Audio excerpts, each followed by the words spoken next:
Coach, 2019, one heck of a year for you guys and your organization. I know this is in 2020, but I mean, this has to be the cherry on top of an absolutely incredible 2019 season. Yeah, we don't want 2020. Let's just stay in 2019. It was like a dream year. It started off the Daytona 500, everything that took place with JD and Denny, and both of them having the number 11, and then for Denny to be able to win that race with JD over the door with him. That was a huge emotional thing, and I said it was the greatest victory I've been a part of. And so then we go through the season, and gosh, I just really feel like all of our employees there at the race shop, it's our first season without JD, and I think they all could feel him being there with us, and it wound up being a dream year. And then to finish it off with the championship and Kyle, and to finish 1, 2, 3 there. So I just think sometimes in sports, you know, you get the unusual experience of just being in a thrill groove, and getting to enjoy that all year long was fantastic for all of us and everybody that worked at the race team. So you were a pretty successful football coach. You just don't win 3 Super Bowls and not be good in that realm. You're in the Football Hall of Fame. What makes a guy decide, you know, I like football, but I want to go NASCAR race? And I mean, that's an entirely different forte. It is. And I think everybody asks me that question. They say, how do you get to that?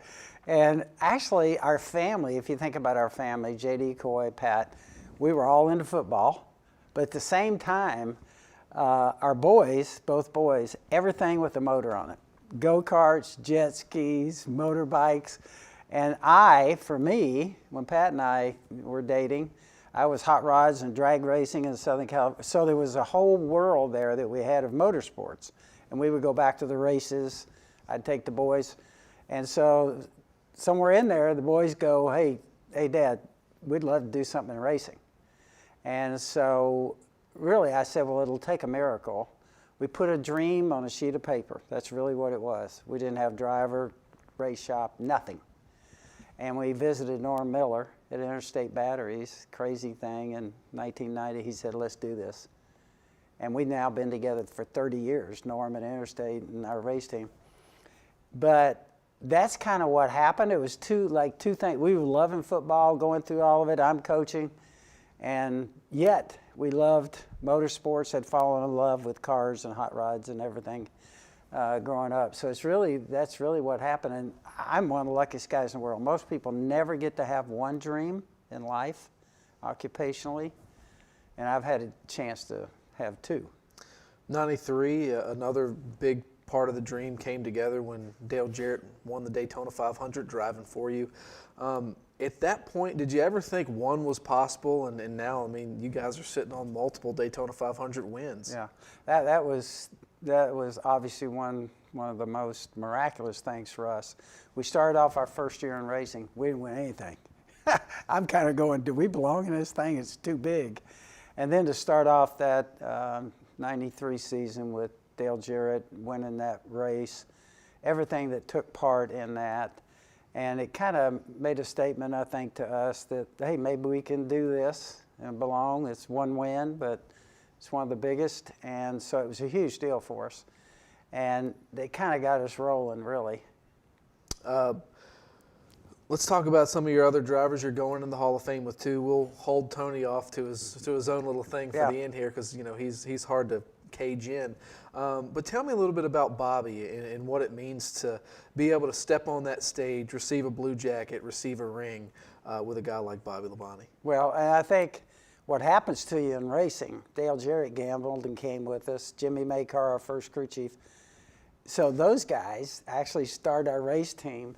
And then Tony and Bobby, you know, took big steps for us. Those 2 guys won 3 championships for us. Tony 2, Bobby wins our first championship. What a huge deal that was. Took us 9 years to get that.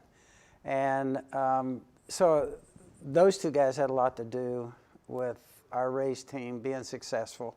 It's a thrill then to get to go into the Hall of Fame with them because they helped us so much. Bobby, we got a chance for Bobby. Had obviously the racing background and everything he had with his whole family, and for him to gamble and come with us, young race team.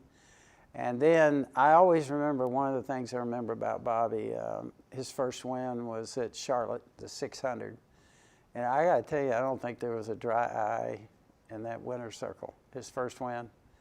And all it took for us to kind of get there, and like I mentioned, to keep fighting and taking, 9 years to really be able to win a championship with him, and Jimmy Makar, our original crew chief, being a part of that. There's so many people there to thank, but really kind of a dream deal, really getting Bobby and having him do get the wins and everything he had with us. How many bottles of Tylenol did you go through over your career with Tony Stewart? We always laugh because when I see Tony, I actually said this. I said, the whole time he's with us, we had a few controversial things, stuff going on, a nightmare in some cases. And he goes over to become an owner. And for the first 2 years, he's Mr. Joe Nice Guy. You know what I mean? And I said to him, what'd you do? Get a lobotomy or something? He's over there. But I got to tell you, with Tony, everything that happened with us and Tony, I complained about some things. I'll probably say that tonight. But at the same time, when you think about it, 40 wins, 2 championships, all the fun things that we got to do, because we had some great times together with Tony. So I think we got the best end of that deal. Where does he rank? I know, being in football, there's a locker room full of guys and egos and personalities. I don't think I've ever met a guy like Tony Stewart ever before in my life. Where does he rank, with you in terms of his personality? There seems to be a deep love for one another, and a mutual respect for one another on and off the racetrack. So describe Tony for people who may not know him personally. I think racer through and through. I still remember so many things about him. When I was chasing him down, trying to get him signed to come over here with us, the only person I could really get that knew where he was most of the time was his girlfriend. And so about the 3rd phone call there, she goes, "Don't you ever call here ever again. I hate it." So I knew that was over. I said, oh my gosh, where am I going to find him now?